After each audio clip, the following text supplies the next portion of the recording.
Je suis un peu toujours en attente qu'il se passe quelque chose. Je ne sais pas très bien provoquer les choses. Les rencontres que j'ai pu faire avec Jean Périssé, avec José Alcala, ça s'est fait un peu spontanément, comme ça. D'un coup, quelqu'un m'a parlé de moi. Là c'était encore une autre manière, mais c'est simplement que d'un coup, je rencontre des réalisateurs ou réalisatrices qui ont l'idée que je vais pouvoir interpréter le personnage qui vont me confier. Donc, je ne peux pas dire que j'ai beaucoup réfléchi à ces questions-là avant les rôles, quoi. Et à partir de là, j'ai eu la chance de pouvoir faire des choses relativement variées, dans des aventures très, très différentes. Et c'est ça qui me plaît aussi, quoi, c'est de pouvoir ne pas être enfermé dans un personnage. Il se trouve que quand les gens me connaissent, ils m'identifient la plupart du temps sur le personnage de Freddy Formidable. Mais bon, voilà, à côté de ça, comme j'ai fait beaucoup d'autres choses, je me sens relativement libre, quoi. Voilà. Et comment se passent ces rencontres? C'est d'abord une lecture du scénario, c'est un échange professionnel en amont. Bah, là, en l'occurrence, avec Jean Périssé, ça a été lecteur du scénario. Toi aussi, j'avais d'abord lu le scénario, et puis ensuite, on s'est rencontrés dans un bistrot. On avait en commun le goût de l'alcool. Et non, je rigole. Et en tout cas, non, mais ça a été un coup de foudre amical comme ça, immédiat, une entente vraiment immédiate, parfaite. J'adorais le scénario, évidemment, j'ai trouvé que c'était d'une grâce. J'aime les films comme ça qu'on le regarde quelqu'un qui ont du style et qui vous emporte dans un monde vraiment qui est très singulier, très personnel, quoi, et qui, grâce à ça, finalement, touche au plus large, parce que curieusement, quand quelqu'un raconte quelque chose d'aussi sincère et d'aussi sensible qui lui appartient, en général, ça découle, quoi. On voit bien à quel point ça peut toucher large, quoi, quand quelqu'un a été oui, sincère dans le regard qu'il porte sur les gens et les choses. Alors si on parle du tournage de Qui m'aime me suive, et en croisant vos propos, Bernard et José, en évoquant alors par quelques photos et le tournage et le personnage, Bernard, est-ce que ce personnage résonne en partie avec vous? Est-ce que vous vous sentez très éloigné de lui, de ce personnage? Point de vue coiffure, un peu. Non, mais c'était une grande préparation, parce que comme j'ai les cheveux très longs, j'ai mis 2 ans à laisser pousser. C'est même pas vrai. Non, mais bien sûr. Je regardais. J'ai pas un repère avec. Non, mais sérieusement, forcément, moi j'avais 18 ans en 68, donc ça m'évoque beaucoup de choses, sauf que j'étais pas pris comme ça tellement dans le flot d'après 68, de cette grande liberté, et de ce désir voilà, de changer le monde et tout ça. J'étais trop lâche pour ça. Mais vraiment, ça me plaisait en même temps, les bouleversements et les transformations intérieures qui sont produites dans la société à notre époque étaient quelque chose dans lequel quand même j'étais tout à fait baigné, quoi. Alors évidemment, quand José m'a proposé cette histoire-là, ça a des réminiscences fortes, quoi. Même si je ne suis pas, moi, allé, je sais pas, Larzac et toutes ces grandes aventures qui avaient drainé comme ça toute une partie des gens et de la jeunesse dans l'espoir de changer un peu de mode de vie, de comportement, de changer le monde un peu. Mais j'ai toujours vu ça avec fascination, je dirais. Et puis je garde une nostalgie très très grande comme ça de ces années-là, ça c'est certain. Alors s'y replonger, c'est quelque chose qui m'a ému beaucoup, oui. Et alors, vous parliez aussi de cette coupe, donc là à l'image on vous voit avec la queue de cheval. On sait parfois que les comédiens et comédiennes ont aussi plaisir à nourrir et à construire un personnage par un accessoire, par un objet, par un vêtement, une coupe de cheveux. Comment est née cette idée justement de la queue de cheval? C'est le monsieur qui est à côté, José. Moi j'ai l'impression qu'il résonne en partie avec le perfecto de Daniel Auteuil, mais je te laisse dire. Non, mais dès lors que j'avais décidé que Bernard Lecoq devait le rencontrer, etc., et dès lors qu'on s'est rencontrés, en fait, pour moi c'était une évidence, la queue de cheval. Et je l'ai écrit juste avant de te donner le scénario, en fait, en pensant à toi. Et ça, je ne te l'ai jamais dit. Mais parce que je me disais que justement ça allait bousculer l'image aussi que tu représentes, enfin que tu véhicules. Et ça me plaisait beaucoup de t'enlever les lunettes et de te mettre une queue de cheval pour vraiment changer complètement l'idée qu'on se fait du personnage Bernard Lecoq aussi, parce qu'il y a quand même un personnage comme ça, quoi. Voilà, il fallait bousculer un petit peu ça, et puis donner un côté super cool face à l'autre, là, qui est grognon tout le temps, qui crie après tout le monde, et surtout après sa femme, voilà. Ça me plaisait, l'espèce de dichotomie qu'il y avait entre les deux, comme ça. Les lunettes, la queue de cheval, et le vélo aussi, parce que c'est pas très courant, j'ai l'impression. Je ne sais pas si on vous a souvent vu à vélo. Non, pas tellement, c'est dur le vélo. Il y a longtemps que je n'avais pas fait de vélo. Quand j'étais gamin, j'avais un vieux vélo. Et là, je suis monté sur un vélo professionnel. Et alors, ça, c'est du boulot. Pour arriver avec les chaussures spéciales à enquiller les pédales du vélo, c'est un peu casse-figure. Hein, je te jure. Alors, je suis arrivé à pas tomber, mais je ne suis pas vraiment arrivé à faire ça d'une manière assez fluide. Et là, la magie du cinéma permet au monteur d'échapper les images un peu maladroites. Je t'en remercie. Non, mais cela dit, c'était une idée formidable de faire comme ça, que ce type soit, à son âge en plus, possédé par ce désir encore de faire des courses et du vélo et de se retrouver avec une bande de vieux potes et de se promener dans ces pays magnifiques. Donc ça aussi, ça nourrit vraiment des personnages, de l'imaginaire, parce que ça... j'ai là aussi quand même des images très très fortes de jeunesse, d'enfance, du Tour de France, d'Antille, vraiment, c'était quand même des moments très forts. On suivait ça très attentivement. La télévision ne prenait que des bribes des étapes du Tour de France, forcément, quoi. Ils ne pouvaient pas faire ça en direct d'une manière complète. Alors voilà, tout ça, c'est des choses qui amène, je crois, au film beaucoup de réminiscences, quoi. Et ça c'est une des grandes qualités, un des grands charmes de l'histoire. À toi de jouer. Non, le vélo, pour moi, c'est un des sports populaires par excellence, quoi. C'est-à-dire, c'est vraiment le sport qui anime l'été systématiquement, avec le Tour de France, avec les grands tours, quoi. Et pour moi, c'est vraiment une image populaire que j'ai aussi de mon enfance, quand on allait voir avec mon grand-père le Tour de France passé, etc. Mais oui, voilà, ça raccroche à un milieu populaire pour moi. C'est important.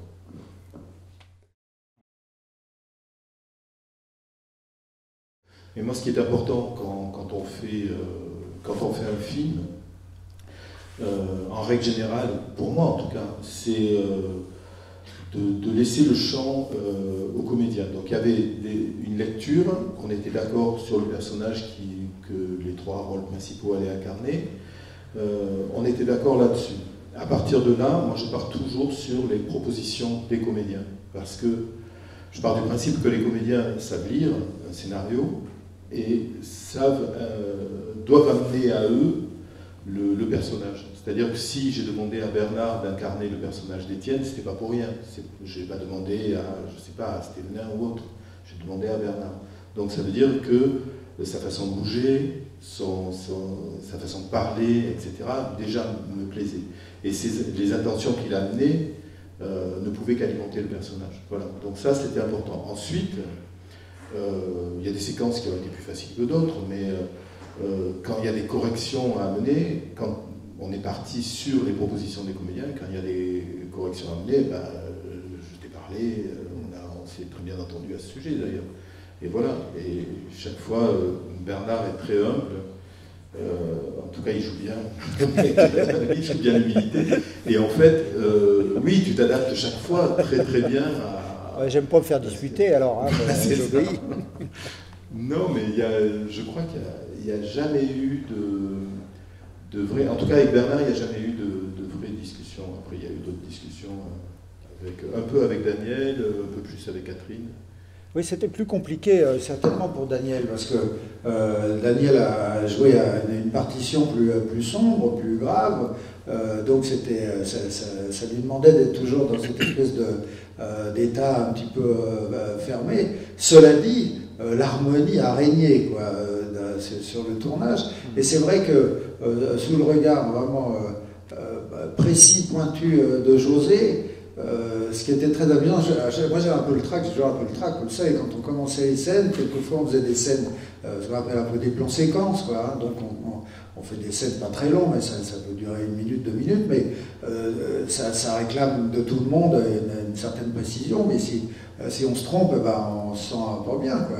Et à vrai dire, José avait cet œil-ci pointu que quand on arrivait très vite à ce que ce soit harmonieux en 2 ou 3 prises, il ne cherchait pas pendant des heures à faire quelque chose d'autre, il sentait, il avait le regard assez juste pour se dire c'est ça que je voulais et c'est ça que j'ai. Donc ça c'était aussi pour moi très très plaisant et très rassurant parce que ça crée tout à coup une confiance. Alors on se dit bon on peut oser, on peut se tromper, on a le droit, et puis en même temps comme tu as le droit de te tromper, tu te trompes moins parce que tu es moins dans le stress, quoi. Ça, et puis l'harmonie avec mes 2 camarades, je dois dire c'était quand même aussi une partie de plaisir.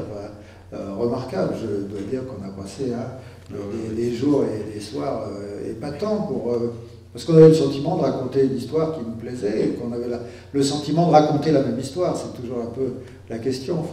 Voilà, quelquefois j'imagine que les conflits naissent sur les tournages quand entre metteurs en scène, acteurs, actrices, techniciens, il y a des gens qui ne sont pas d'accord. Ils ne font pas le même film, comme on dit. Bah oui. Quand ils ne font pas le même film.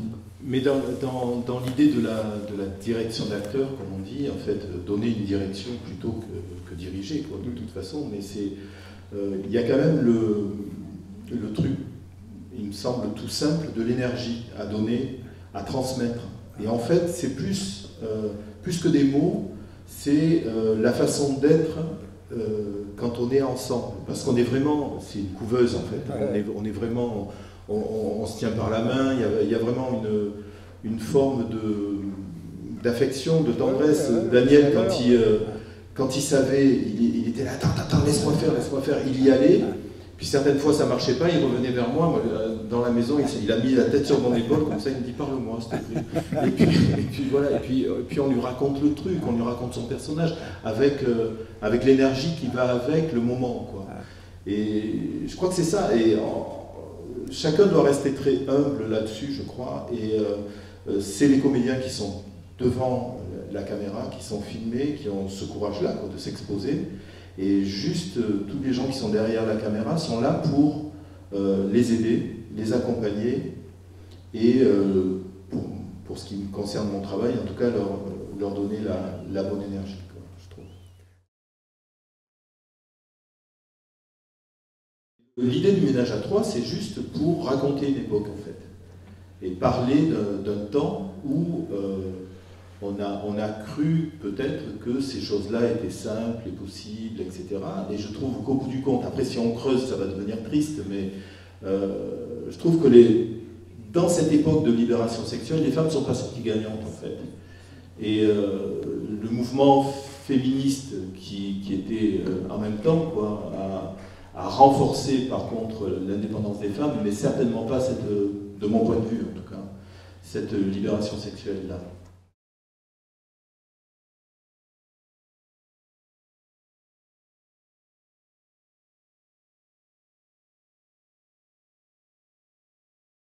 Est-ce que tu veux bien, toi d'abord, nous dire, José, pourquoi tu es en premier de l'ensemble de la filmographie, c'est ce titre-là qui te vient d'abord, et ce rôle? Alors pour une raison très simple, c'est que j'avais vu d'autres films évidemment avec Bernard dans des rôles soit principaux, soit secondaires.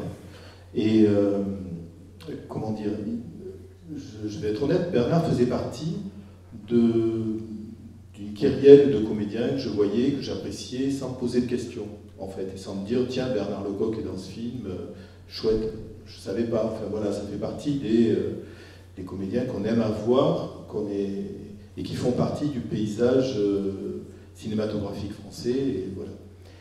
Et quand j'ai vu Van Gogh, moi je suis un fou de Piala, quoi, et quand j'ai vu Van Gogh face à un Dutronc absolument phénoménal, quoi, je me suis dit déjà, Bernard Lecoq, dès la première séquence, waouh, ça tient vraiment plus que la route, quoi.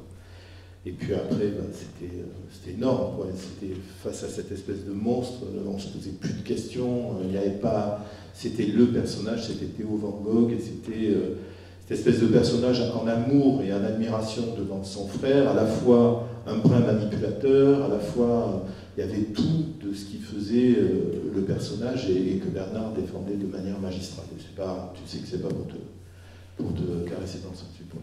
Ouais, c'est vrai que Van Gogh, c'est vraiment un moment tellement incroyable d'avoir pu participer à cette aventure-là. J'avais assez peur au début parce que même je me disais, pourvu que jamais un gars comme Piala m'appelle, parce que je ne sais pas si j'arriverai à dire non, moi si j'aime pas tellement qu'on me parle mal, alors qu'il a une réputation un peu difficile.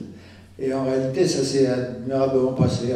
Vraiment, j'ai eu comme ça une relation avec lui qui était tout à fait amicale, et enfin on se marrait même plutôt bien. Et puis cette façon qu'il avait de regarder aussi le monde, la façon dont il s'est emparé de ce personnage, Van Gogh. Je me souviens, il y avait une chose tout à fait inouïe. Au début, ils ont essayé évidemment d'être au plus près de la réalité historique, je dirais. Alors, ils voulaient faire quelque chose sur l'oreille, et de façon à ce que, voilà, on comprenne bien qu'il a eu l'oreille coupée. Et puis, finalement, ils ne sont pas arrivés parce que ça faisait un peu moche et puis ça faisait un peu bidon. Alors, il y a une scène dans le film où Elsa Zilberstein demande à Dutronc ça va toi? Il fait oui, ça va, bah, et ton oreille? Alors il fait ah, oh, c'est tout, juste, c'est balayé d'un verre de main comme ça. Ça, c'est la magie de Piala, parce qu'il a évacué tout ça pour simplement parler d'un type vivant, quoi, un type qui va mourir dans 2 mois, mais qui peint à 80 toiles pendant ce temps-là, et alors que tout le monde le considère comme un pauvre gars. Et ça, c'est la beauté de l'affaire, quoi. Sa créativité est plus forte que tout, et dans le film, on n'est pas dans cette espèce de possession fiévreuse, quoi. Il y a quelque chose de très simple, et c'est ce qui a fait, je crois, la magie de ce film, quoi. Vraiment, c'est assez beau, ouais. Vraiment beau.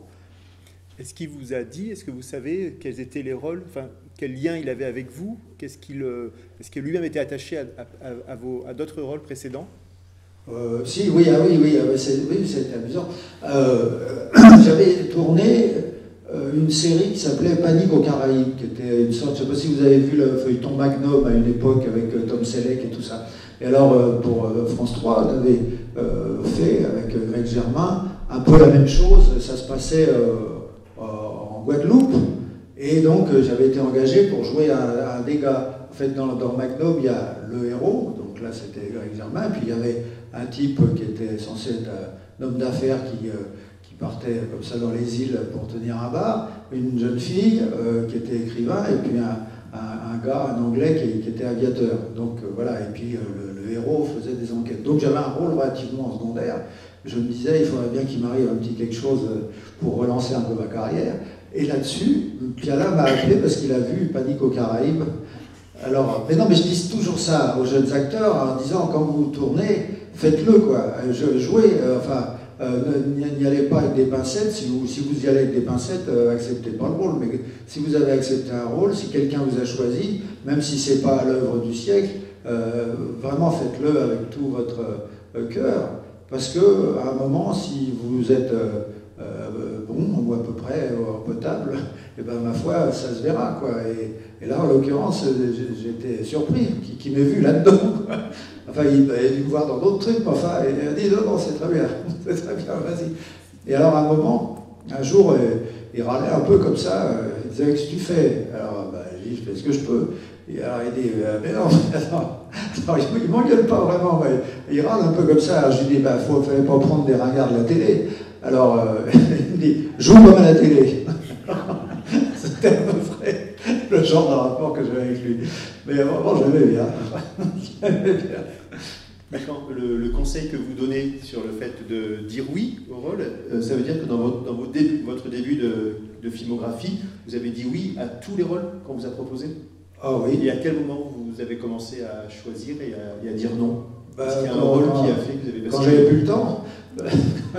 Non, mais j'ai souvent dit oui parce qu'il m'est souvent arrivé soit des bonnes choses, soit des rôles qui effectivement m'intéressaient. Tu parlais tout à l'heure de savoir quels étaient les critères, tout ça. Quelquefois, je pouvais me dire, bon, l'histoire n'est pas tout ceci, mais tiens, il y a un rôle très intéressant, ou au contraire, le rôle n'est pas absolument mémérifique, mais c'est dans une histoire qui me plaît. Ça peut être aussi la relation directe avec un réalisateur ou une réalisatrice qui fait que, tout à coup, je dis, allez, on y va, puis on verra bien ce qui se passera. Ce sont des choses comme ça. Et puis, quelquefois, c'est l'inattendu. Quand quelqu'un vient vous confier un rôle vraiment... c'est évident que moi, si on me fait jouer les bons pères de famille, je l'ai fait beaucoup et on m'en propose beaucoup. Donc aujourd'hui, j'en élimine quelques-uns parce qu'il faut vraiment qu'il y ait quelque chose qui dépasse la simple fonction de père de famille pour que ce soit vraiment intéressant. Mais en revanche, voilà, tout est ouvert. Et entre José et Jean Périssé ici, ça a été 2 cadeaux justement sur des personnages qui, pour moi, étaient tout à fait inattendus. Il fallait effectivement avoir tout à coup faire un peu de travail, laisser l'imagination s'emparer de ça, et puis la confiance aussi. C'est comme ça que finalement ça marche le mieux.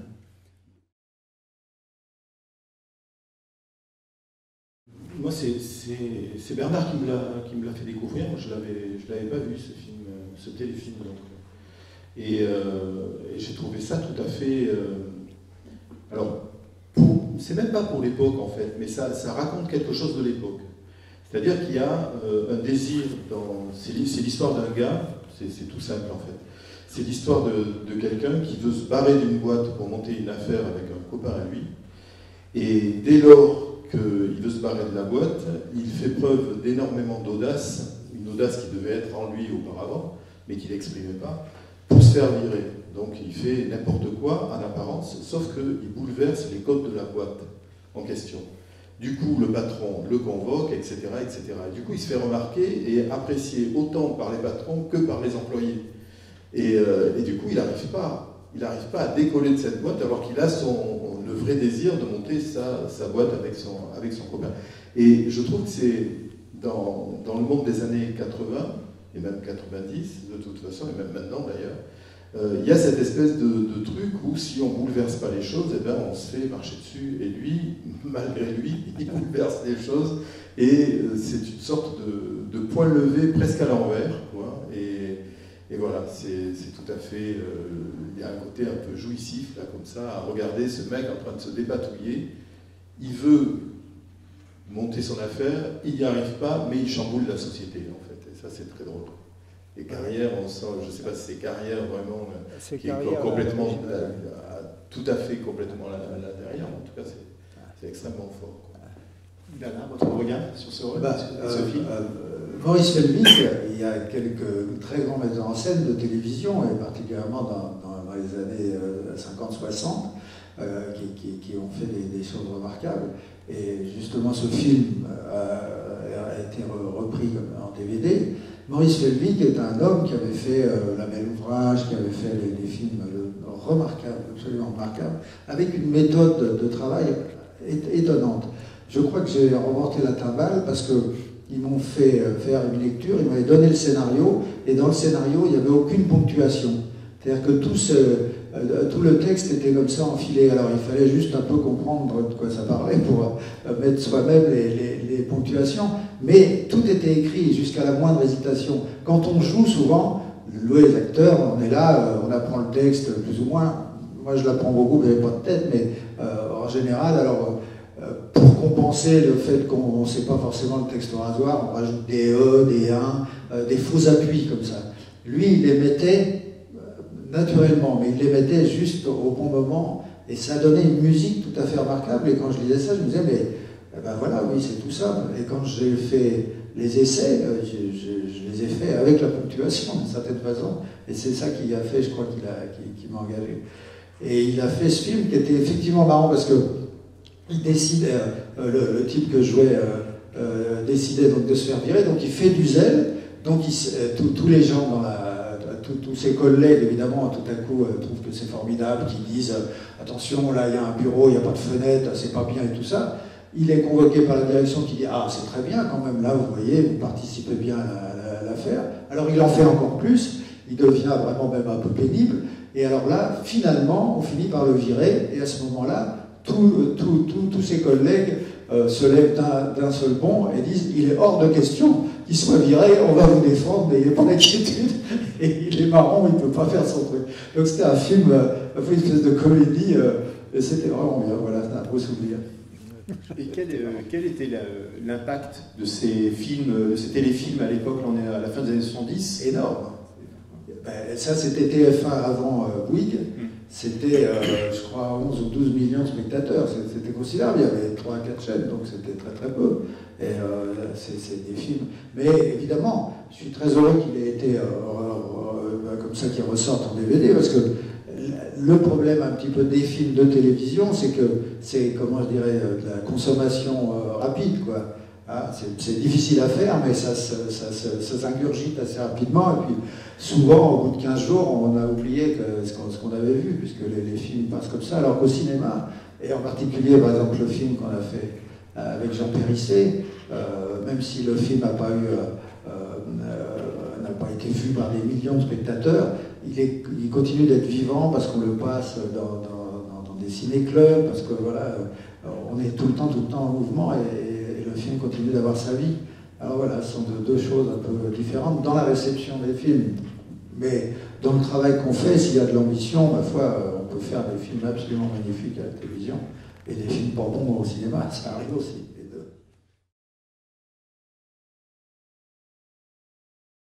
Dans ce film-là, si j'ai bon souvenir, c'était une séquence en fait. Oui, juste. Il y a une séquence, mais une séquence importante. Tu joues le patron, en fait, le supérieur, enfin celui qui gère les choses plutôt. Oui, je suis le patron de la télé, c'est vraiment bien.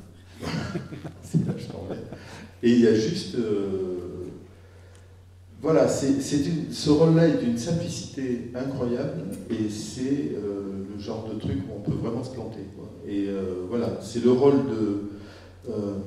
d'un bonhomme qui doit annoncer à Daniel Auteuil qui est en train de glisser un petit peu, de déraper un petit peu, qu'il a intérêt à se tenir à carreau, quoi. Et c'est fait avec une simplicité, alors c'est super bien écrit, c'est tout ça, mais c'est défendu avec une décontraction, avec une simplicité que j'ai trouvé vraiment super. C'est-à-dire qu'il y a un moment où ça pourrait se tendre, il pourrait y avoir des menaces, il pourrait y avoir des choses comme ça, et là, ça glisse, et le message est passé. Et Daniel Auteuil, le personnage qu'il incarne, qui est un présentateur de télé, n'est plus pareil. C'est-à-dire que tout bascule aussi à ce moment-là. Je trouvais ça super et je le tiens. Voilà. C'est vraiment intéressant sur le plan justement de rapport qu'on a entre acteur et metteur en scène. Ça veut dire que tout à coup, on est alimenté, quoi. On est nourri par quelqu'un qui a un regard. Alors l'exemple c'est ça, c'est que moi je voulais pas le faire parce que j'aime pas aller un jour ou deux sur les tournages à cause du fait que je suis un peu traqueur, quoi. C'est comme ça. Alors, bon, il avait insisté à 2 cœurs, j'étais flatté d'un côté, je me suis dit, bon, je vais y aller quand même. Et il y avait une scène qui n'est pas très longue, mais qui doit faire peut-être 3 minutes, mais enfin, il y avait beaucoup de texte et tout ça. Donc je me dis, il faut que je la prenne au rasoir pour être un peu décontracté. Et là-dessus, il y a un gars qui vient me chercher en voiture chez moi pour m'amener sur le tournage. Alors le jeune homme, il me dit, ça va? Je lui dis, ouais, ça va. Alors je lui demande, ça se passe bien sur le tournage? Je dis, c'est assez dur parce que Haneke, il fait refaire les prises 25 fois, alors les gens ils souffrent et tout. Je lui dis, oh purée, ça va être l'enfer. Alors j'arrive, je vois Daniel que je connaissais un petit peu, mais pas très bien, qui est extrêmement gentil et tout. Et puis on se met en place et on répète une fois comme ça, puis on commence à tourner. Et alors il dit, oui, c'est pas mal, mais peut-être rien, comme ça, juste simple. Alors je dis, bon, putain, je me dis, c'est parti pour 2 heures là. Et on a fait 2 prises, il a fait, c'est très bien, allez, hop, on est passé à autre chose. Je dis, ouf, c'était beau. Mais justement, il avait juste dit ce qu'il fallait, et on a vécu ça, j'ai vécu ça avec Jean, j'ai vécu ça avec José. La chose qui vous remet dans les rails, d'une part, et qui vous alimente l'imaginaire si quelquefois on a perdu un peu le fil, ou si on a oublié simplement qu'elle a du sens, parce que voilà, on ne maîtrise pas toutes les choses, on sait bien évidemment à peu près de quoi on parle, comme tu disais, on a à peu près compris ce qui se passait, mais à l'instant même, on est nourri de tout le reste aussi. On arrive dans un décor qu'on ne connaît pas, on est face à d'autres acteurs qu'on connaît parfois, mais qu'on ne connaît pas d'autres fois. Donc tout ça doit se créer instantanément. Et donc là, c'est vraiment le metteur en scène qui va donner la confiance, qui permet que tout ça s'harmonise. C'est assez curieux, c'est très étrange, ces petites alchimies. C'est pas intellectuel, quoi, c'est pas des choses compliquées, mais voilà, c'est du ressenti et c'est un. Mais tu as raison, c'est plus dans la viscéralité, quoi. Oui, voilà. Oui. Il y a quelque chose comme ça. Mais oui, moi je reviens quand même sur ce rôle chez Haneke. Mais il y avait aussi une chose, moi, qui m'a plu, et ce que je t'ai dit d'ailleurs, Karim, c'était l'idée de vous voir pour la première fois tous les deux aussi. Et j'ai trouvé que le couple, et ça c'est grâce à Haneke aussi, quoi, mais le couple fonctionnait bien dans la différence. Et tout à coup, il y avait vraiment deux physiques, deux façons d'être extrêmement différentes et qui pouvaient complètement se matcher, quoi, et marcher. Moi, ça m'a beaucoup plu. Mais pour en revenir à la direction d'acteur, je vais te rappeler la grille si tu te souviens, la nuit qu'on avait passée à la grille, cet échange entre... Devant la maison, oui. Oui, devant la maison, avant le mariage, etc. Et on fonctionnait avec des tout petits mots. C'est-à-dire que moi, je trouvais que Bernard en faisait un peu trop dans le sentimentalisme. Alors on descendait graduellement comme ça. Attends, on va le refaire, mais là tu feras un tout petit peu moins ça t'ennuie pas? Allez, on y va. Et hop, clic, ça descendait d'un petit cran, et petit à petit, on est arrivé juste à s'entendre sur l'idée du personnage. Et bon, tout ça dans la très bonne humeur, mais ce sont des curseurs aussi. Voilà, oui, mais c'est ça. C'est avec ça aussi qu'on peut. C'est avec ça qu'on peut jouer, quoi. C'est cette confiance qu'on a dans le regard d'un metteur en scène qui va dire un peu plus, un peu moins, un peu à droite, un peu à gauche. Quoi. C'est aussi subtil que ça, aussi simple et aussi efficace, curieusement. Quoi.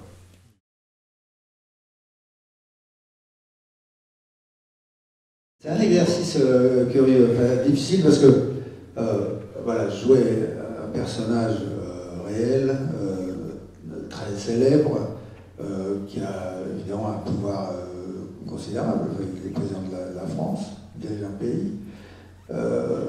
Il a été caricaturé beaucoup par mon camarade Yves Lecoq en particulier.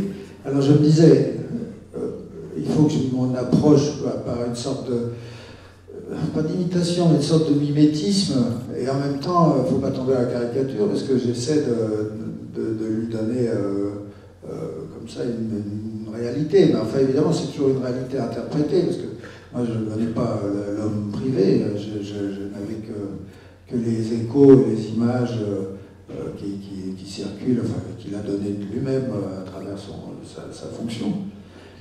Alors ça s'est fait comme ça, je ne sais pas, quand je vois les choses, je me dis peut-être j'en ai fait un peu trop, mais quelquefois je me dis après tout, voilà, ça marchait avec Denis et avec Samuel Labarthe. Bon, ben, on a essayé de s'approcher au plus près des personnages qu'on avait à jouer, parce que ça nous semblait nécessaire, mais je sais que par ailleurs, d'autres acteurs l'ont joué, en particulier Jacques Chirac. Et on préférait jouer la fonction et la situation, ce qui est aussi une option, quoi. Nous on a fait comme ça.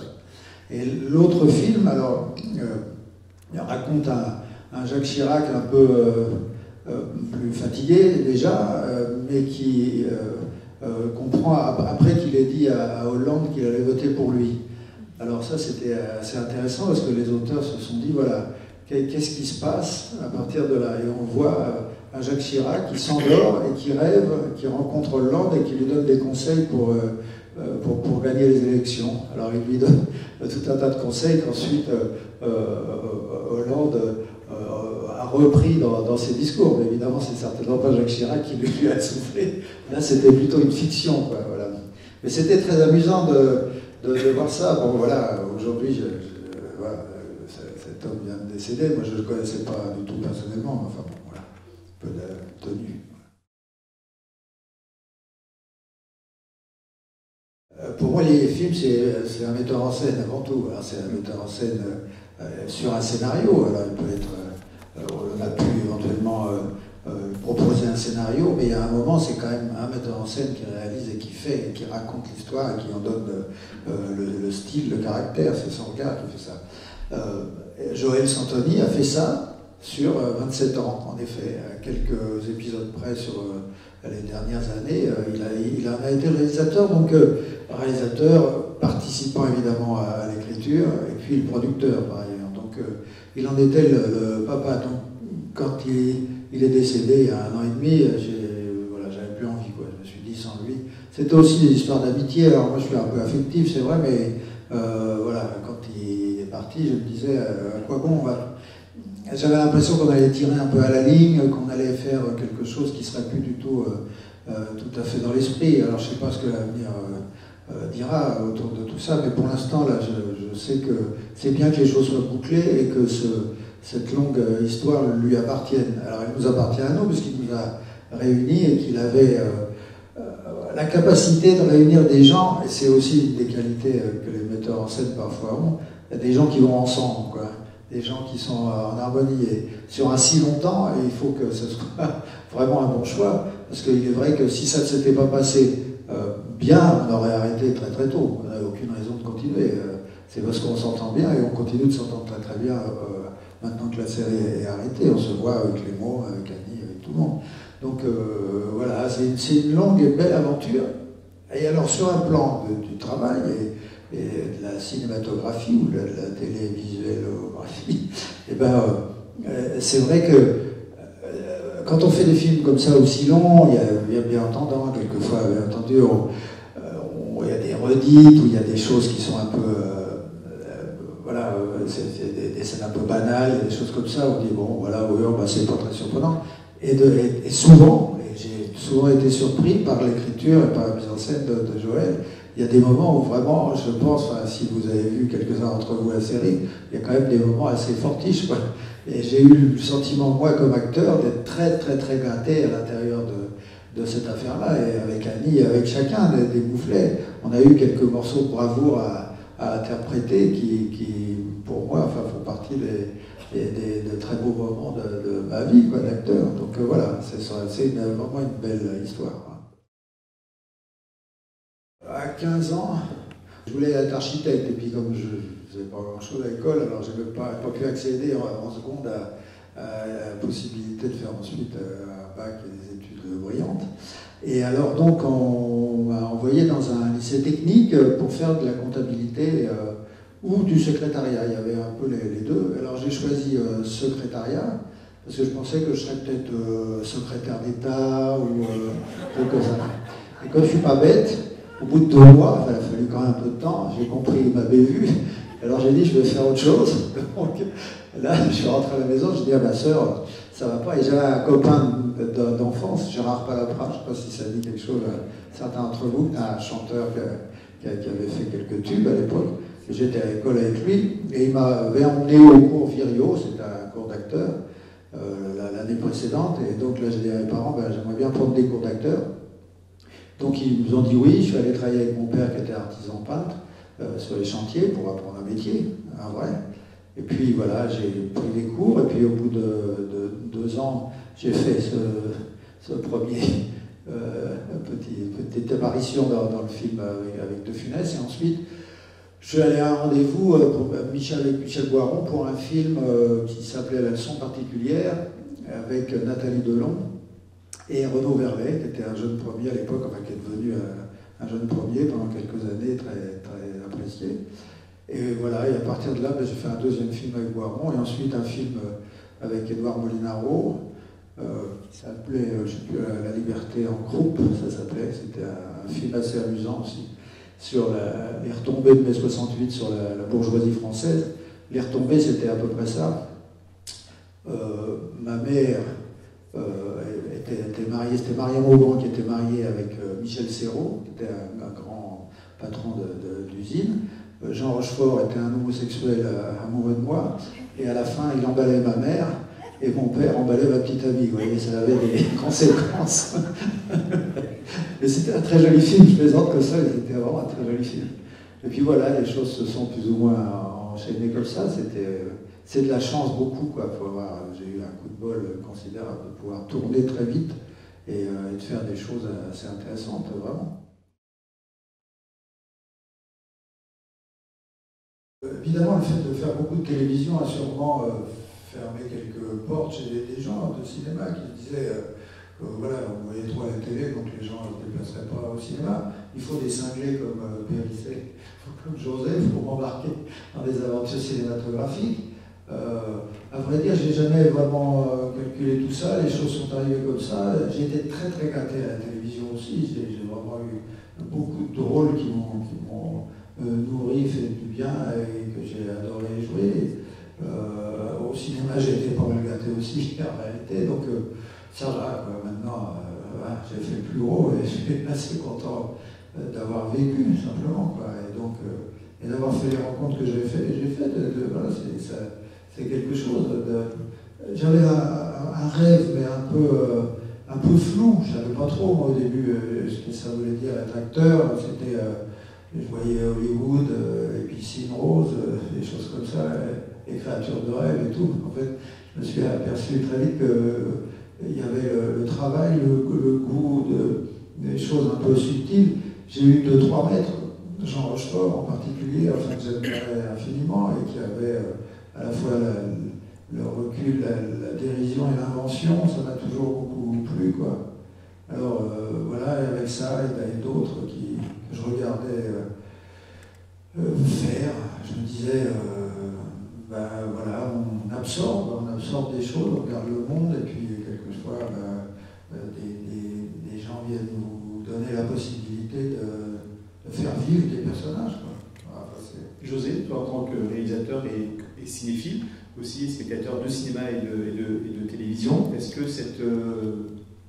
est-ce qu'il existe, de ton point de vue, toi, des registres, des étiquettes, entre guillemets? Est-ce que tu passes allègrement de la télévision au cinéma, et est-ce qu'un acteur de télévision t'intéresse un peu moins qu'un acteur de cinéma, ou pas du tout? Voilà. Les deux t'intéressent autant? Bah, moi, je ne me pose pas cette question-là non plus, en fait. Un comédien m'intéresse ou m'intéresse pas, quoi. Voilà, c'est aussi simple que ça. Et puis, c'est vrai que dans le cinéma français, on laisse vraiment aux réalisateurs le choix des comédiens. Donc, voilà, donc je me sens plutôt libre par rapport à ça. Mais il n'y a pas de pénalisation. Par exemple, un comédien de théâtre, pour moi, c'est un comédien de théâtre qui peut aussi passer au cinéma. C'est pas un souci. C'est plus une direction, une question plutôt d'entente entre ce que dit Bernard, en fait, entre le comédien et le metteur en scène, de toute façon. Voilà, c'est juste une question d'entente à ce niveau-là. Le pont, après, avec la télévision, pendant des années, les réalisateurs qui étaient des réalisateurs de cinéma refusaient d'aller à la télévision. Ça, je dévoile rien de particulier. Maintenant, le pont se fait plus facilement avec la télévision, avec Internet, avec Netflix, etc. Voilà, ça s'est libéré un petit peu de ce côté-là. Il n'y a pas cette espèce de, pour parler franc, de médiocrité qu'on étiquetait systématiquement sur la télévision. Au niveau du sujet, c'est sûr que pour être tout à fait franc, quand on fait un téléfilm pour, je sais pas, Arte, ça creuse plus sur certaines choses, c'est plus cinématographique, a priori, que pour un film pour TF1. Mais moi, j'ai vu de très belles choses sur TF1 aussi, avec des sujets défendus vraiment de manière très, très intéressante. Donc bon, voilà. Moi, si j'ai cité Une famille formidable, c'est parce que ça me plaît vraiment. C'est pas parce que c'était populaire, pas seulement pour ça, quoi, parce que ça faisait de l'audience plutôt. Parce que c'était populaire, oui, ça m'intéressait. Mais voilà, parce que ça faisait de l'audience, je m'en fous, quoi. Et parce qu'ils étaient bien, c'est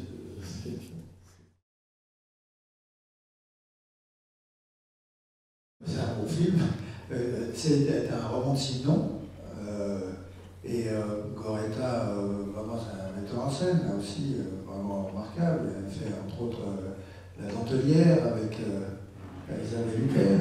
Et je l'avais rencontré, j'avais fait les essais pour Céline Benetton qui a fait le rôle. Et il m'avait dit, écoutez, c'était vraiment bien et tout ça, mais un jour on travaillera comme ça ensemble. Et 25 ans après, il m'a appelé pour ce rôle, j'étais enchanté. Et là aussi, ça a été très, très immédiat. J'avais aussi le sentiment d'être sous le regard de quelqu'un à la fois bienveillant et à la fois extrêmement clair, subtil, délicat et déterminé. Voilà. Donc ça, c'est vraiment des choses qui font que tout à coup, une personne, un metteur en scène, est capable de mener son récit. Ce qu'on fait, nous, c'est des pièces de puzzle. Hein, vous voyez, on joue les scènes et tout ça, et c'est le metteur en scène qui a dans la tête l'harmonie de l'affaire. Et quand on est sous ce regard-là, ma foi, on fait confiance. Et ensuite, c'est quand tous les petits morceaux sont mis les uns après les autres, on se dit « Ah, c'est cohérent, ça raconte bien l'histoire. » Et c'est un film très très joli, un film de Sûrement très très très joli. Ben, je trouve que Hélène, elle a justement magnifiquement raconté quelque chose de très douloureux. Ce sont encore les débuts de cette maladie dans laquelle va petit à petit descendre, si on peut dire, le personnage que joue Christian Millet, qui est absolument génial. Elle en a gardé, Hélène, quelque chose de très... Il y a de la fantaisie, quoi, parce que le personnage que joue Christian est dans l'innocence, elle est complètement comme ça, encore dans la fantaisie, dans le plaisir presque enfantin de vivre, simplement, elle a des moments comme ça où les portes se ferment, et elle est dans son monde, dans un autre monde qui commence à prendre de plus en plus d'importance, et parallèlement à ça, les deux mômes qui viennent en vacances chez leurs grands-parents, l'un, le plus âgé, va commencer à explorer un peu sa vie sentimentale, sa vie sexuelle, ça va pas être forcément du gâteau, et il va prendre quelques claques.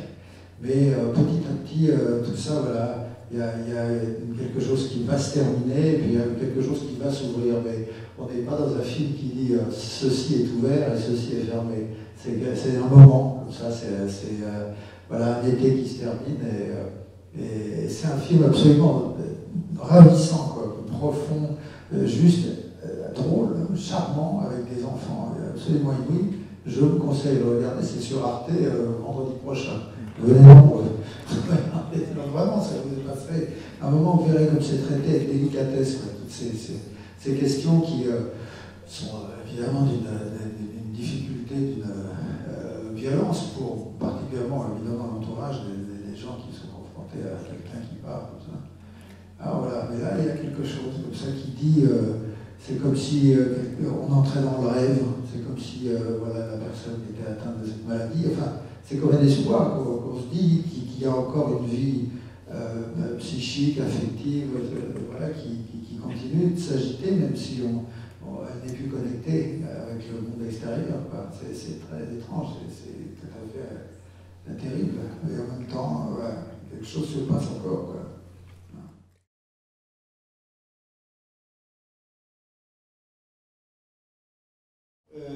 J'ai vu le film de Serge Cambert et j'ai été impressionné par le jeu de Bernard. J'ai eu comme un coup de foudre artistique avec lui. Je me suis dit un jour, si j'arrive à monter un film, je voudrais bien travailler avec Bernard Lecoq. Et il a fallu attendre quand même quelques années. De 72 à 2004. C'était long. Entre-temps, j'ai fait de la télévision, beaucoup de documentaires, et je rêvais de faire de la fiction. J'ai réalisé un téléfilm, c'était avec Fernand Mercier, une adaptation du journal de Jules Renard. C'était un très bon souvenir. Et puis, j'ai voulu monter un film sans télévision. C'est très difficile d'ailleurs. Mais quelque chose qui est aussi important, c'est que sans télévision, un réalisateur peut être totalement libre, en dehors, bien entendu, des problèmes d'argent. Et les deux films que nous avons réalisés, Bernard et moi, les trois films que nous avons réalisés, Bernard et moi, ce sont des films sans télévision, rien qu'avec des